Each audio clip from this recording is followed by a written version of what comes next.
Hello, my name is Susan Rushton, and this is the second show of my third show.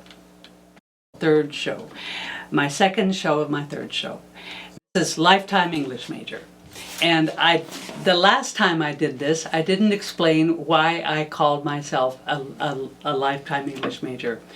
I call myself a lifetime English major because I am. That's one reason. But when I was in high school, I discovered J.D. Salinger. J.D. Salinger. And I have The Catcher in the Rye, Franny and Zoe, and Raise High the Roof Beam Carpenters, and Seymour, an introduction. Seymour, Franny, Zoe, and let's see, Buddy are brothers and sisters. Brothers and sister. We never meet Buddy. We hear about him in these two books about three brothers and Franny. And what we know for sure is that he is a lifetime English major because he teaches music. No, he doesn't teach music. He teaches English and books and is always deeply involved in them. And I caught that, and I still have it in my head. That's why this is Lifetime English Major. And you know that if you've been watching, sometimes I've had people come talk about books once a year, and finally I realized that's stupid. If I value books and I value readers and librarians and authors and bookstores, etc., I should talk about them more often. So that's why I've started Lifetime English Major. Today my guest, after all that, my guest is the owner of Winston Smith Books, Glenn Sewell. Thank you, Glenn. Thank you for inviting me. Oh, it's my pleasure. And we've had him before on ACTV, but not on Lifetime English Major. So here he is, talking about books, reading, and his Winston Smith bookstore. Thank you. Yes, yeah. Thank you. Now, why do you call your bookstore Winston Smith? Well, the easy and fast answer is that's what the founders named it. James Van Eaton. Okay, you kept it that way. James Van Eaton partnered with the Bernsteins, an older couple, older than him anyway, and they partnered. So it's easy. And James came up with the name. It's a common name in Europe or in England and in America. You know, it's a common name. Each of those first and last names are common Winston names, right? is common, Smith is common. Yes, okay. They're common names, but it also happens to be the protagonist of George Orwell's 1984. Yes, which is a horrifying story. Horrifying. Which we can all relate to. Yes, absolutely. Yes. Yes. And if you haven't read, tell me again what the name of it is. George Orwell wrote the book 1984. 1984, yeah. Yeah, and we both recommend, and so does Phil. I'm sure Phil recommends that you read 1984. It's unnerving, horrifying, and helpful, I guess. It is. I mean, it's an important book. It's a heavy subject. Yes, it is. It's a heavy book. But if you haven't read it, you should read it. Yes. You know, okay. So, yeah. Do you have it there at your? Oh, sure. I've always carry it because it could be argued that the store's name is named after George Orwell's book. So, yes. Or at least the character in his book. Okay. And you as the owner of Winston Smith Books, you are not encouraging things to go the way they go in 1984, are you? Well, I don't know that anybody is really I can't say that. There are places in the world, there are regimes and totalitarians in the world who are trying to make the world a place like you find in George Orwell's 1984. Yeah. But I personally don't know anybody. Okay, good. Yeah, I don't personally know anybody like that either. And I like that you say that the writer's name with 1984. I like that very much. Why? What drew you to own it? To own Winston Smith books? Well, I just, when I saw the store was for sale, I were already I working. knew instantly that that's what I wanted to do with the rest of my life. I was turning 50 soon, and my mom, I told my mom this story, and she says, "The store's your midlife crisis." The stores? So she calls the store my midlife crisis. That I didn't want to keep doing what I was doing at the time forever. And I decided I wanted to do something different. And so that certainly is different. You for were quite a used to while be- I was looking for ideas Uh-huh. and testing out ideas of what to do. I wasn't unhappy doing what I was doing, but I knew physically sitting at a desk, pounding away at the computer all day long is just killing me. I had to get away from that. I couldn't do it for the rest of my life. I had done it long enough already. It was time to move on to something else Okay. that's healthier for my body and my mind. And so you're walking all over And so I'm walking all over Yeah. the place trying to find ideas, Uh-huh. and so I was keeping an eye on business listings and keeping an eye out for opportunities, and I explored a bunch of those. But when I saw the store was for sale, I knew instantly. I practically jumped out of my seat and said, "Honey," to my wife. I said, "Honey, Winston Smith Books is for sale. Yeah. That's what I'm doing." Yeah. And I knew, I was instant. I knew that's what I was going to do. And I'd never worked in a bookstore before. I'd never owned a business, a retail brick and mortar store before. But I knew I could do it. I had the confidence I could do it.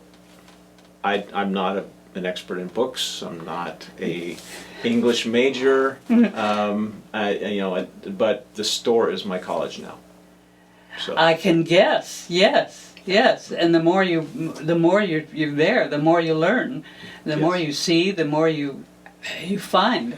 Yes. And I don't consider myself an expert in literature and books, but after owning and operating the store for 8 years, previously For not 8 knowing, years? It's been almost 8 years. Okay. I'm in the 8th year.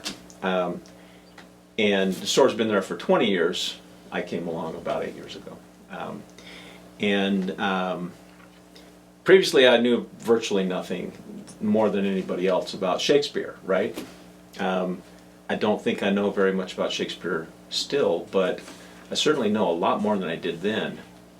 And the other day, a guy came into the store, and he's an expert on Shakespeare.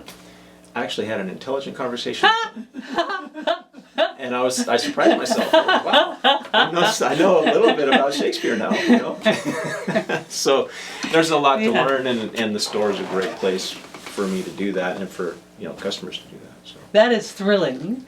I'm reminded of when I told my year younger brother that I was going to get my master's in English, and he has always insisted that he's only read 5 books.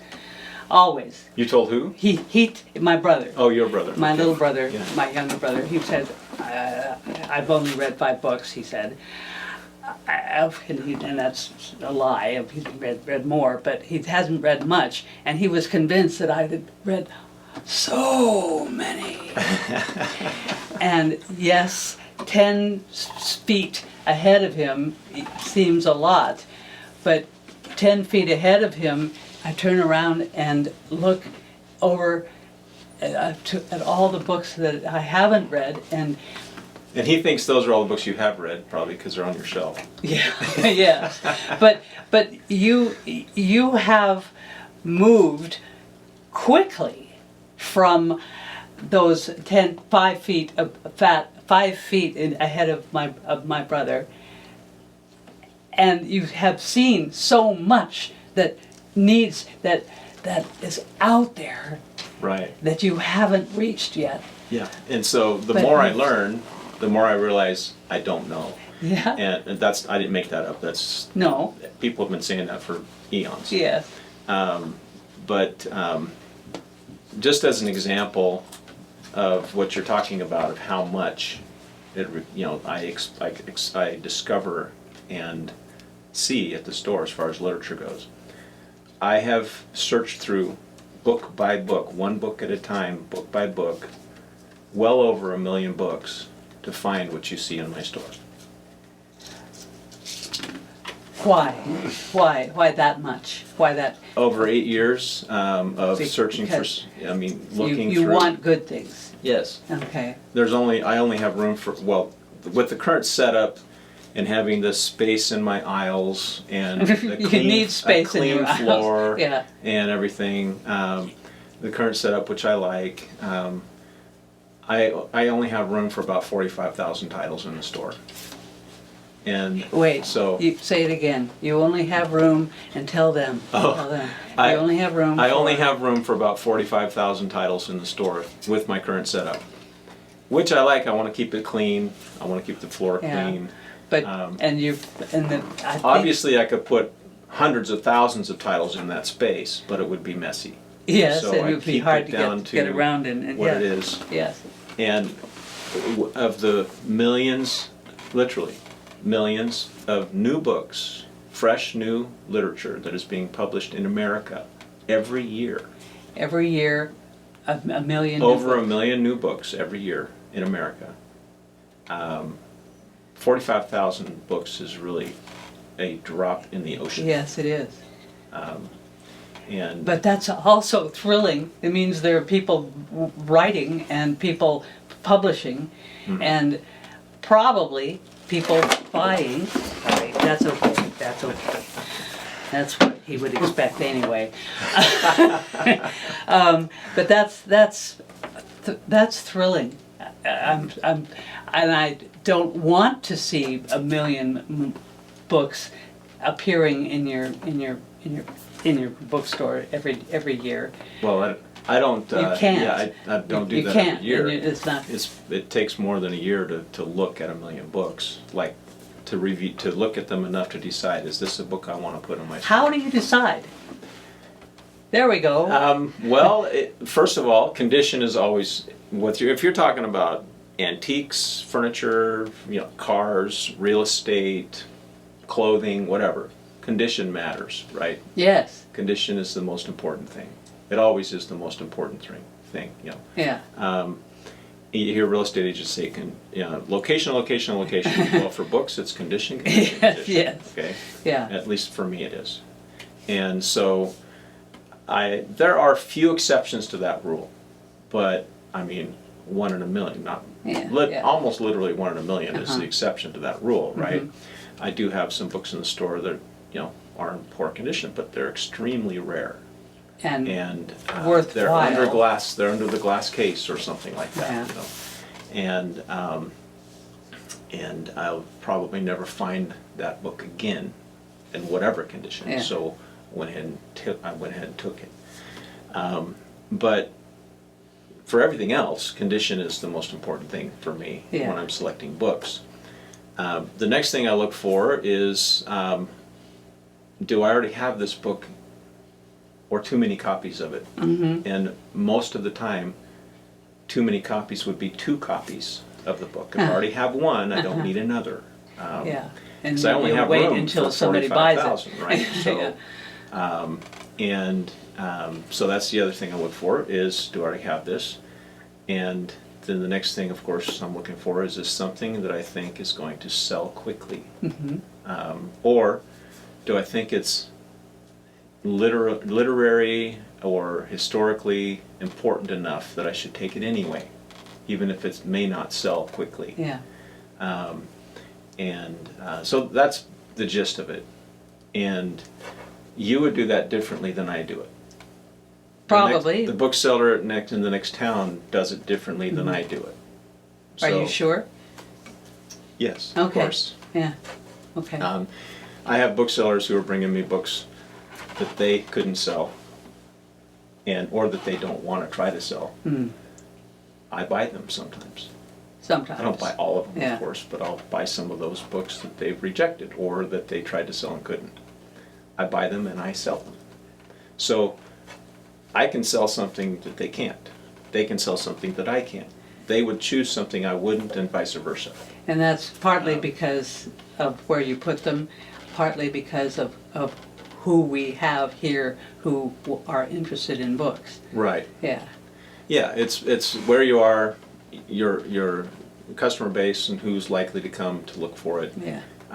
It also has a lot to do with the bookseller himself or herself, and what he or she knows about the book or what it means to them, and is it something that they maybe know something Yeah. about or not. So, yeah, so every bookseller is going to have a different idea on them. Yeah. You know, the store, I'm a general my store is a general subject store, quality used books. And so I try to market or choose things that are good for a general audience, trying not to select things that fit my personality or my personal preferences. So I sell a lot of things that I wouldn't read. There's a few things that I wouldn't want my children to read in a store, or I wouldn't read myself, you know. Yeah. But I make them available because there's a lot of people out there who want to read those Yeah. things, and they have a right to do that. And since I'm marketing to a general audience, I feel like that's my responsibility to make available to them what I think they might want. Yeah. Yeah. So, And you are over 8 years. I'm so glad. I worry about in the 21st century about physical books. But the fact that 1 million books. I don't think you need to worry as much as you probably do. Good. I'm thrilled. I think books are going to be around forever. Physical, hardbound or paperback books, yeah. real books you touch and Yes. feel, and they'll be around forever, I think. Oh, good. Of course, there's other technologies. The book being one of those Yes. technologies. Yeah. It's an old technology, but it's still a technology. There's newer technologies that are gonna eat away at the percentage of people who are reading physical books, right? Mhm. That's gonna happen. But there's always gonna be a place for them. Okay. That's what I think. And okay, back to your bookstore and the fact that you've had this for 8 years and the fact that you apparently love it. I do. Yes, you do, and you don't have anybody working with you, right? Not at the moment. Not at the moment. Or might that change? Oh, there's always a possibility that could change, Yeah. but I have no plans in the Okay. works to make that change now. Okay. But yes, ask me next month or next year, I might give a different answer. I don't know. Yeah. So Okay. You like doing this. There are several things you like. What are one or two of them? the discovery process is one of them. And you might think that I mean, oh, look what I found, this expensive book, this rare and expensive book. Mhm. That's part of it. That's really actually a small part of it. That's not the thing that excites me. The thing that excites me more is to discover something new about the world, something new about literature, about history, science, whatever, and realize there's a whole new subject there that I could learn about, that I should learn about. And I'm not going to become an expert at those subjects, No. but it expands, you know. Oh, mind. this is not because you're. I need to talk to more book owners, booksellers, because the message I've always gotten is that they want to sell books. Mhm. What you want to do is learn. Yeah. To me, that's why I love it. of course I need to sell some books. I need to sell books to pay the bills. Yes, and you are. And I am. I'm never going to get rich doing this. It's, I heard this phrase I read this phrase in another book, okay, about booksellers in New York's Book Row, which existed from, if I remember correctly, it was from the late 1800s until the mid 1900s that New York's Book Row existed, where literally dozens upon dozens of bookstores, brick and mortar bookstores, existed within just a 5-block radius. Yeah. A 5-block area. You could walk 5 blocks Yeah. and see dozens and dozens of bookstores. And one of those booksellers said that book selling is a very pleasant way to make very little money. And it's true. It's always been true. Yeah. There have been a few examples in history where somebody has gotten rich from selling books, but that's just like saying an artist is going to get rich from painting. They're not Yeah. likely to. Right. Is it possible? Sure, it's possible, Yes. but it's not likely. And so, yeah. It's a very pleasant way to make very little money. Yes. And emphasis on the pleasant. And as long as I'm making a little money, I'm fine. I don't. And you're making a little money. Because to me, the experience, the pleasant aspect of dealing with books and selling them because I need to do this,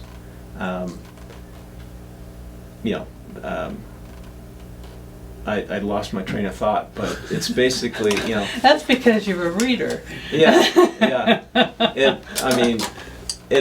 I enjoy it, and Good. I would do this for free if I could.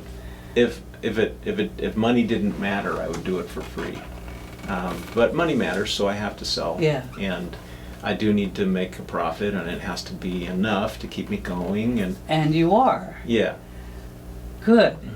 I'm thrilled. it's not very much, but it's enough. Yes. And so I'm always trying to make it more. So of course, I'd like to make more, but it's okay if I don't. Yeah. So you have brought a few books that you adore. Can we talk about one of them Sure. Well, the first one I think we'll talk about. and show them? And this is the new guest room book, assembled by F.L. Sheed. And So what is I haven't read this book, so I don't know really a whole bunch about it, except it's a novel about having a library in a guest room. Okay, but that's not the point of the a book. library in a guest room? Okay. The book is beautiful. It was interesting to see the cover, and I'm like, "Ooh, what's this?" And I could tell it's about books, And I thought, this is the kind of book I look for my personal Yeah. enjoyment. To read. I too have seen several more. I've seen more books lately focusing on libraries, bookstores, and books and readers than I've seen before. Yeah. In the last couple of years, there have been a lot of books published on that subject. why do you think that is? But there have always been a lot of books published on that subject. Okay. They just And haven't. I think there probably were a few more than average in the last couple of years. Okay. But I have at home on my shelves and in boxes. And in boxes, yes. I would say well over 2,000 books about books. Okay. And that's what I spend most of my time reading. And because I'm trying to learn about a little bit of everything and a little bit about everybody in the book world, the history of it, the characters in it, the important figures throughout history, etc. And I read that most of the time. I also read some of everything else too, but the one subject I read most of would be that. Okay. But this book interested me because inside I says- found Ex Libris, I see this- Harold Berliner, Harold Berliner. who is... And I saw that name and I thought, I know that from somewhere. Who is that? And I know it's tickling my brain. I know this guy somewhere, somehow. So I look it up. Turns out he's the guy that wrote the Miranda rights. He's local, or was local when he was alive. He was an attorney in Nevada County. And Really? yes. Wow. And he was big, important, Yes. attorney in his time up there.